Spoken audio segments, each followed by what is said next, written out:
Aircraft making a condensation trail is very similar in many ways to when you go outside on a cold day and exhale. You create a condensation trail. That little cloud is a condensation trail. Now, if you take a 2-mile walk on a cold day and you can turn around and you can see your condensation trail tracking all the way back for 2 miles. That's how crazy it is to think that what we're looking in the sky is actually condensation trails. The contrails, not the chemical, the contrails occur because of cold air, minus 30. It takes a high altitude, around 30,000 feet plus. There's carbon dioxide and water vapor in that exhaust. That turns to ice crystals, and that's what you see, the white stream behind it. Those white crystals of ice warm up, dissolve, and the smoke goes away. And it never lasts more than a minute. What we're seeing now, and I first could not believe it, and I started looking at the skies, and these are not normal. They're not natural. There's something going on. I don't know who it is or why they're doing it. All I can testify is it's not natural and it's not normal. It's got to be some outside influence doing that. Thank you. I'm here to give you testimony that chemtrails, they're not contrails, are indeed real. They're spraying almost every day. I watch the clouds and watch the spraying program going on. I want to tell you that we're in very great danger from the pollution that's coming down over us. And we've been led astray by the military-industrial complex, and they're responsible for the cloud's creation and weather manipulation programs. They're dark operations. That's why they're not out in the media. I look around and I see people are starting to look up and see this. Many times I've spoken about chemtrails, and I get this blank look on my face. What are you talking about? I'm saying, look up. As a pilot, but before I fly, I look up. And so, boy, they're really out there working. When you look up at the sun and you see a white haze, that is aluminum floating in the air right now, and it's coming from the aircraft. There's a huge amount of aluminum being found because these sprays have aluminum, strontium, barium, manganese.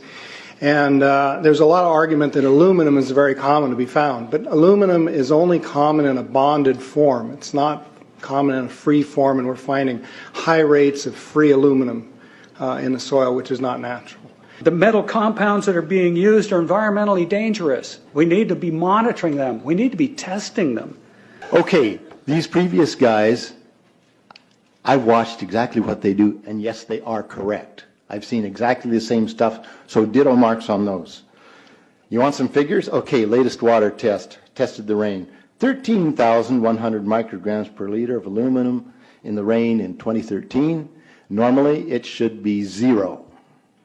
So 13,100 is pretty damn much, folks.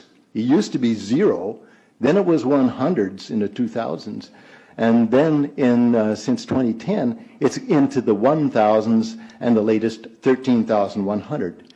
In the snow on Mount Shasta, pristine Mount Shasta, 61,000 micrograms per liter, 4 times the amount that is found in the soil up there. Where in the hell is this stuff coming from if it's not coming from the soil? We have clouds in the sky we've never seen before. Almost every day I'm seeing clouds I've never seen before. And NASA has been even named a few of these new clouds.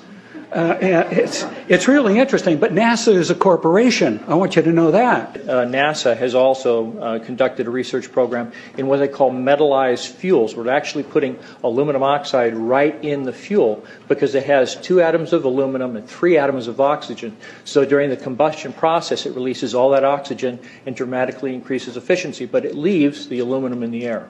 We got things coming from sky down, and it's a huge, huge problem. Because as it comes down, what happens is a couple of things. Is that it actually is in our air, we breathe it. And as we breathe it, it's actually going to go up through our nostrils, into our brain, easiest access to our brain frontal lobe.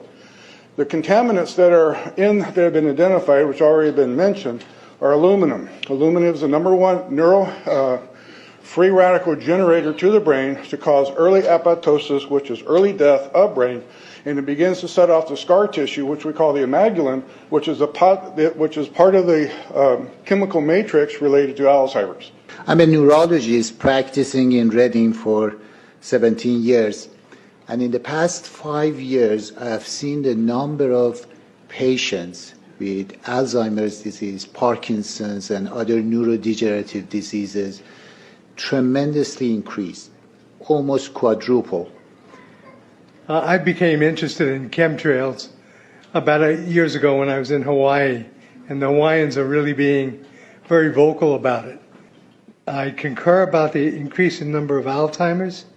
They have been able to take the aluminum and micronize it, which means it'll stay up longer. But it also means, and I don't know if any of you have noticed a metallic taste in your mouth when they're spraying, but you inhale that, it goes up through your cribriform plate and through your sinuses and into the brain. As you heard, to spray nanoparticles, very small particles. These nanoparticles, they basically trigger a programmed cell death in the brain, and that is the ultimate path we see in Alzheimer's. That's problem number one, because when we look at the Alzheimer issue, we say those are the old. The real problem is, and the real scare I have, is as I am a father of 2, I'm a grandfather of 3. So the drama is our children. ADD started in the 70s. Autism was not on the radar. There was no documents, there was no information. It was 1 in 100,000 children. Today, what we have is 1 in 48 boys. I was part of the early group that was looking for aluminum in ADD and ADHD. And all of those children that started to develop those phenomena had high levels of aluminum. When we figured out protocols to detox them out, to free the body of those particular contaminants, what happened is that their brains came back. When we do this to the age, it doesn't come back as quick, but it will come back. But I'm seeing Alzheimer's in 56 years old. Back in the 70s, Alzheimer's when you were 80. If you remember 8 to 10 years ago, there was this big move to get rid of aluminum from underarm deodorant because it would cause Alzheimer's. Look what they're doing to us now.